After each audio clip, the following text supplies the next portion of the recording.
Halo sahabat desa, kita jumpa lagi. Sebagaimana yang terdapat di Peraturan Menteri Dalam Negeri Republik Indonesia Nomor 44 Tahun 2016 tentang kewenangan desa yang disampaikan pada pasal 6-nya, di sini menguraikan terkait jenis kewenangan desa, yang mana kewenangan berdasarkan hak asal-usul, kewenangan lokal berskala desa, kewenangan yang ditugaskan oleh pemerintah daerah provinsi atau pemerintah daerah kabupaten atau kota, serta kewenangan lainnya yang ditugaskan oleh pemerintah daerah provinsi atau pemerintah daerah kabupaten kota sesuai dengan ketentuan peraturan perundang-undangan. Kali ini kita akan membahas terkait jenis kewenangan ini yang langsung disampaikan oleh pihak Kementerian Dalam Negeri. Namun sebelum lanjut videonya, alangkah baiknya kamu klik subscribe dulu sekaligus dengan like-nya. Dan jika dirasa video ini bermanfaat, silakan share lewat media sosial kamu. Juga tonton videonya sampai habis. Diperoleh jenis kewenangan desa. Ya, kita memahami ada 4 jenis kewenangan desa. Yang pertama adalah kewenangan berdasarkan hak asal-usul, atau karena ini panjang ya bahasanya, seringkali kita mengatakan ini kewenangan 1. Ya. Kemudian ada kewenangan lokal berskala desa, atau biasa disebut kewenangan 2. Ya. Kemudian kewenangan yang ditugaskan oleh pemerintah daerah provinsi dan pemerintah daerah kabupaten kota, atau kewenangan 3. Kemudian kewenangan lainnya yang ditugaskan. Nah, ini kewenangan 4 ya Bapak Ibu sekalian. Jadi ada 4 jenis kewenangan desa yang saya yakin sudah sangat familiar Bapak Ibu di daerah dan desa mendengarkan terkait 4 jenis kewenangan ini. Nah, saya coba akan mengulas secara singkat kembali bagaimana 4 jenis kewenangan desa tersebut. Yang pertama, ini kewenangan berdasarkan hak asal-usul. Ya, kewenangan berdasarkan hak asal-usul ini adalah kewenangan yang berdasarkan asas rekognisi, berdasarkan pengakuan, ya, yang merupakan bentuk penghargaan, pengakuan, penghormatan negara kepada desa, baik asal-usul maupun prakasa desa itu sendiri. Ya, pengakuan tersebut tercermin dalam bagaimana negara mengakui sistem organisasi masyarakat adat, kemudian ada pembinaan kelembagaan, ada pembinaan lembaga dan hukum adat, kemudian pengelolaan tanah kas desa, dan pengembangan peran serta masyarakat desa.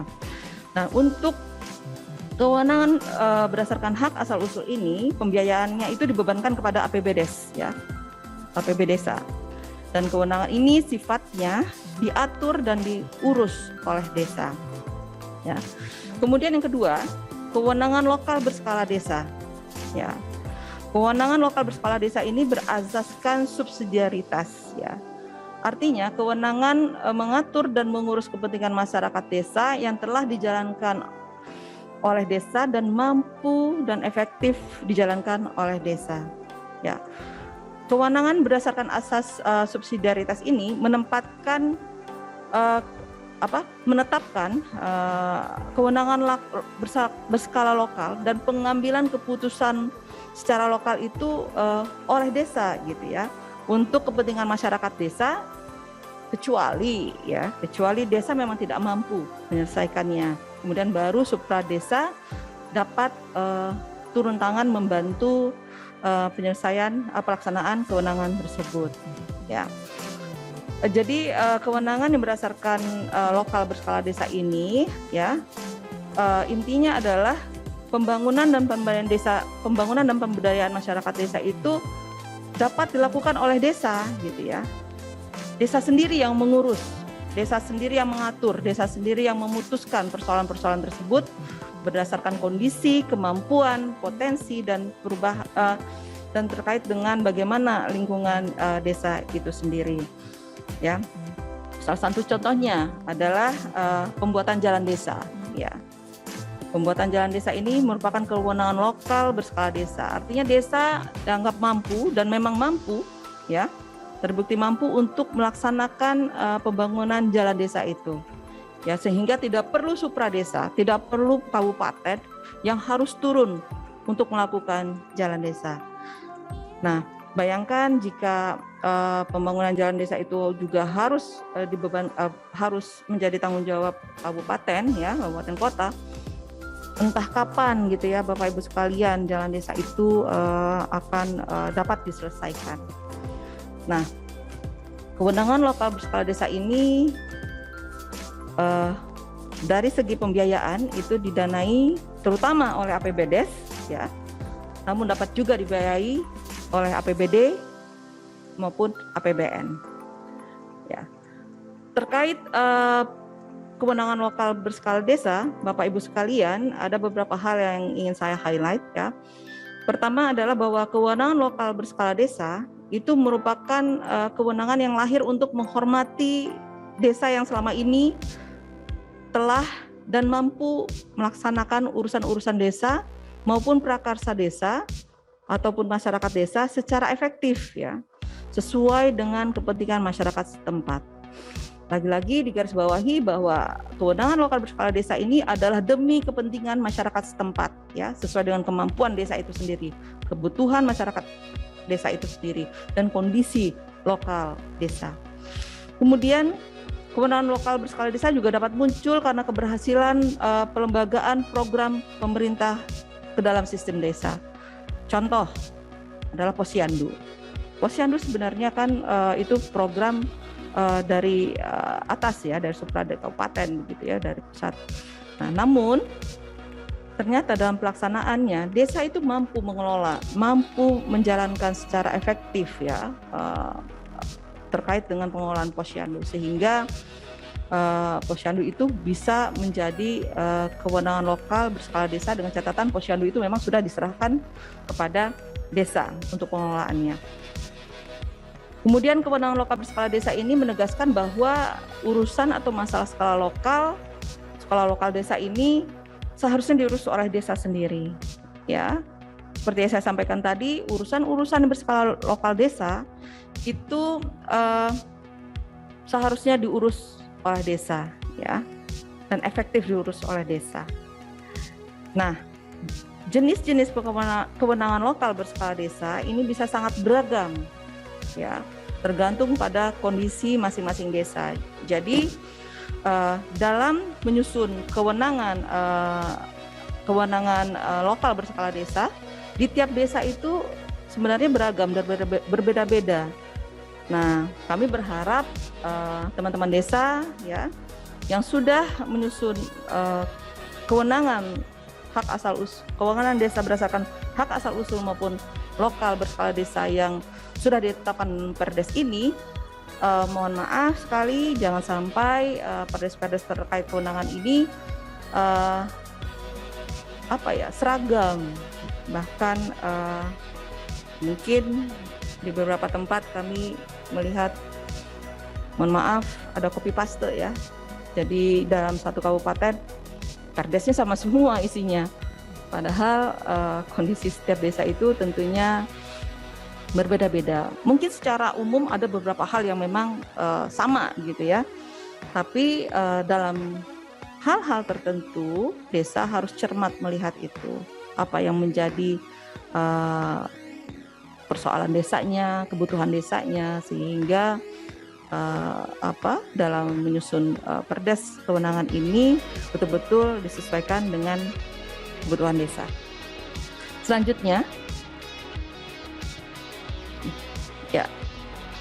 Nah, Bapak Ibu sekalian, tadi kita berbicara terkait kewenangan 1/2 yang sesungguhnya itu menempatkan masyarakat desa sebagai subjek pembangunan, ya.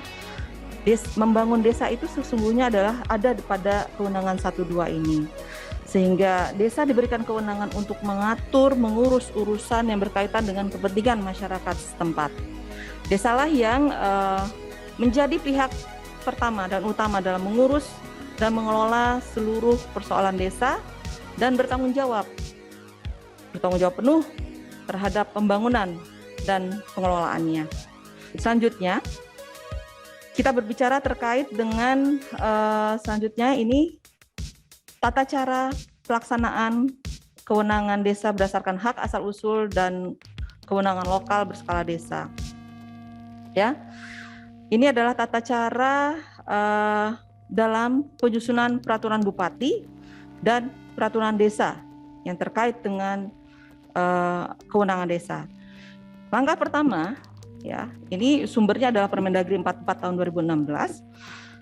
Langkah pertama adalah desa beserta BPD melakukan identifikasi dan inventarisasi kewenangan desa yang ada di wilayahnya.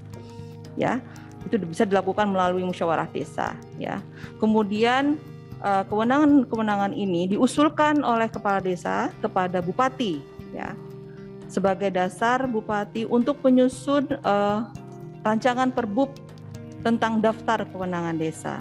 Ya, nah usulan tersebut yang sudah terkompilasi atau terangkum dalam perbub ini kemudian dibahas. Ya, langkah selanjutnya adalah pembahasan di tingkat kabupaten. Dalam pembahasan tersebut, bupati itu melibatkan OPD terkait, ya. Kenapa perlu pelibatan OPD terkait? Kenapa perlu dibahas di tingkat kabupaten?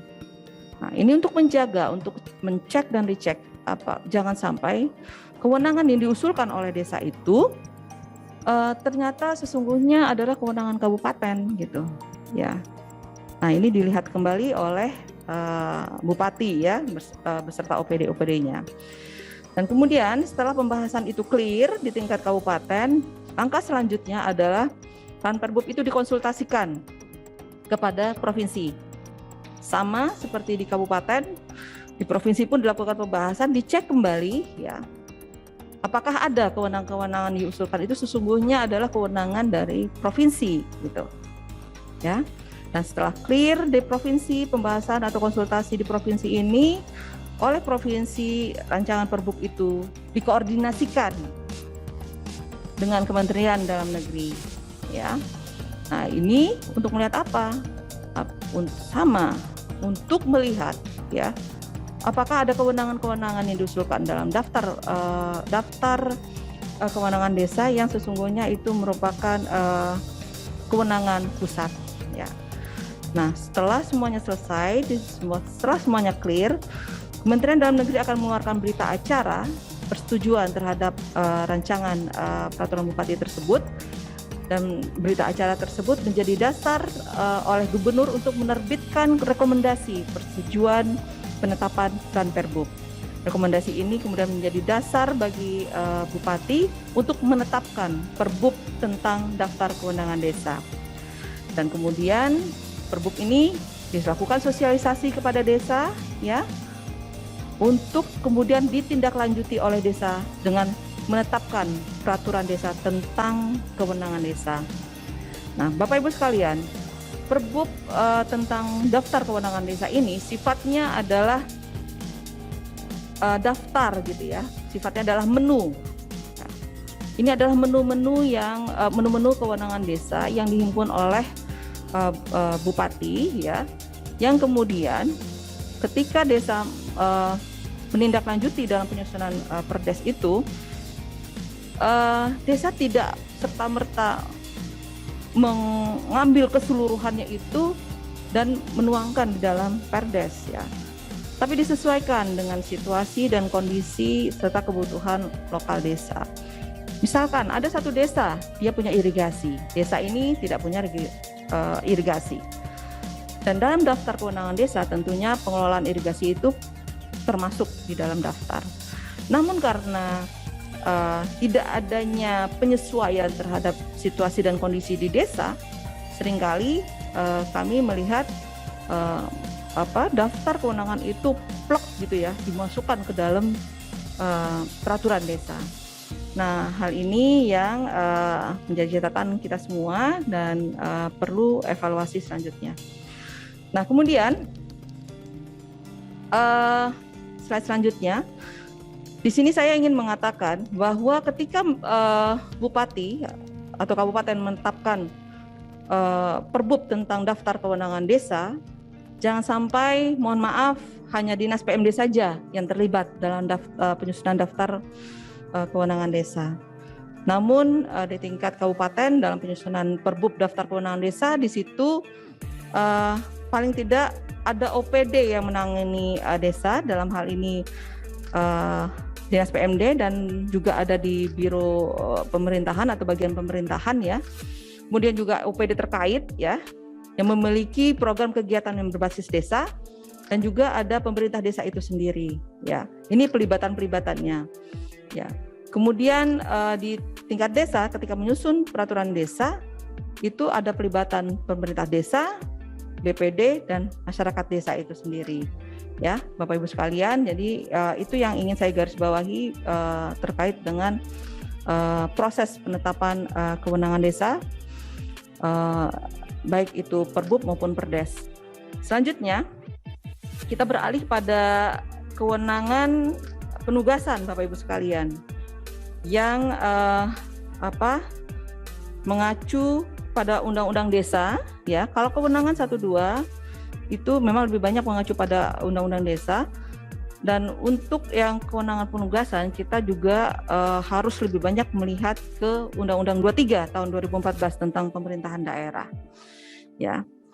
Nah, Undang-Undang Desa menyebutkan ada 2 jenis kewenangan penugasan, yaitu yang pertama adalah kewenangan yang ditugaskan, yaitu penugasan urusan konkuren ya, urusan konkuren yang menjadi kewenangan pemerintah provinsi dan pemerintah kabupaten kota kepada desa yang disertai pembiayaan yang bersumber dari yang memberikan penugasan begitu ya. Dan untuk kewenangan penugasan ini desa tidak berhak mengatur jenis kewenangannya yang ditugaskan. Desa hanya bisa menjalankan, mengurus ya penugasan yang diberikan oleh pemerintah pusat, provinsi ataupun kabupaten kota kepada desa. Ya. Kemudian kewenangan yang keempat adalah selanjutnya kewenangan lain yang ditugaskan ya, yang ditugaskan oleh pemerintah provinsi, pemerintah kabupaten kota sesuai dengan ketentuan perundang-undangan berkaitan dengan urusan pemerintahan umum dan tugas perbantuan serta program strategis nasional ya. Artinya kewenangan lain ini adalah kewenangan yang sifatnya non konkuren ya, karena untuk urusan konkuren itu ada di kewenangan 3 gitu. Nah, salah satu contoh gitu ya untuk mengkonkretkan maksud kewenangan lain ini adalah dalam urusan pemerintahan umum, Bapak Ibu sekalian, urusan pemerintahan umum ini adalah urusan presiden ya, yang didelegasikan kepada kepala daerah. Nah, contoh kewenangan lain yang ditugaskan kepada desa adalah pelaksanaan pemilu. Ya, pelaksanaan pemilu itu merupakan salah satu bentuk kewenangan lain yang ditugaskan. Ya, dan di situ ada undang-undang. Ya, undang-undang yang mengatur pemilu, ya, yang di dalamnya mengatur bagaimana kewenangan desa dalam proses pelaksanaan pemilu itu sendiri. Nanti Bapak Ibu sekalian bisa cek ya. Jadi kewenangan lain yang ditugaskan ini sifatnya adalah kewenangan yang kemudian ada pengaturan selanjutnya gitu, ya, yang melibatkan peran desa ya dalam pelaksanaannya. Sebenarnya kalau kita melihat Bapak Ibu sekalian, kementerian lembaga itu terkait dengan tugas pembantuan di daerah dan di desa itu banyak sekali program-program KL yang terkait dengan tugas pembantuan yang dikerjakan oleh desa. Nah, ini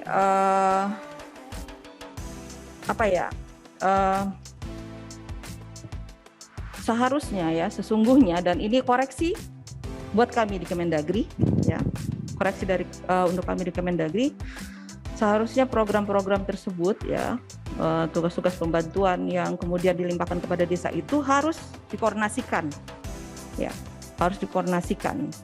Program KL yang masuk di desa itu harus dikoordinasikan khususnya oleh Kementerian Dalam Negeri ya. Oke, selanjutnya terkait kewenangan penugasan, kami ingin meng-highlight beberapa hal. Yang pertama adalah kewenangan pemerintah pusat, pemerintah daerah provinsi, pemerintah daerah kabupaten kota dapat menugaskan sebagian urusan pemerintahan yang menjadi kewenangannya kepada desa. Itu hal yang pertama. Yang kedua, pendanaan terkait dengan penugasan itu dibebankan kepada APBN jika penugasan itu ditugaskan, urusan itu ditugaskan oleh pemerintah pusat.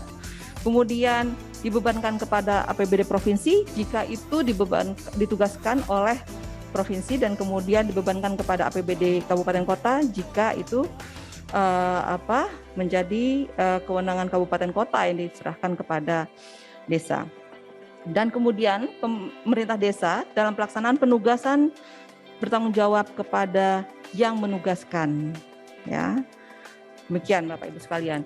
Nah, memang kewenangan 34 ini, kewenangan penugasan ini, ya, karena kita sifatnya ini mereview, kami pun mereview, mengevaluasi terkait pelaksanaan 34 yang dilakukan di pusat memang masih belum maksimal Bapak Ibu sekalian. Ya, selama ini kita lebih berfokus kepada kewenangan 1-2, ya. Kita mengejar perbub, ya, perbub dan perdes, ya, terkait dengan kewenangan desa. Namun saat ini kita mulai berfokus kepada kewenangan 3 dan 4. Nah, berikut selanjutnya ini adalah tata cara pelaksanaan penugasan, ya. Intinya adalah bahwa di level pusat, provinsi maupun kabupaten kota itu harus atau perlu dibentuk Pokja untuk mengkoordinasikan dan melakukan identifikasi dan inventarisasi kewenangan pemerintahan, ya, pemerintah provinsi maupun kabupaten kota yang sebagian pelaksanaan urusannya ditugaskan kepada desa. Artinya apa? Ada PR ini Bapak Ibu sekalian, terutama untuk teman-teman di kabupaten dan teman-teman di provinsi, ya, dan juga pusat gitu ya. Kita pusat, provinsi dan kabupaten itu perlu melakukan identifikasi dan inventarisasi kewenangan kewenangan yang kemudian ditugaskan kepada desa, ya. Nah, ini sejauh ini selama kami berkomunikasi dengan teman-teman di daerah maupun diskusi dalam berbagai pertemuan, langkah identifikasi dan inventarisasi ini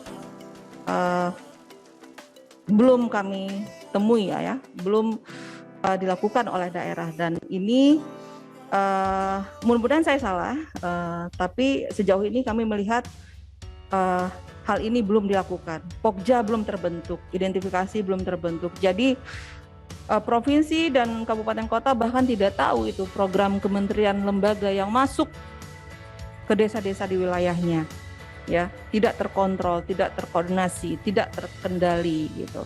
Nah, ini menjadi PR kita bersama, ya. Kami kita tidak dalam rangka menyalahkan siapapun. Di sini kita sama-sama saling evaluasi diri. Pusat mengevaluasi, provinsi juga, kabupaten kota juga terkait kewenangan penugasan ini.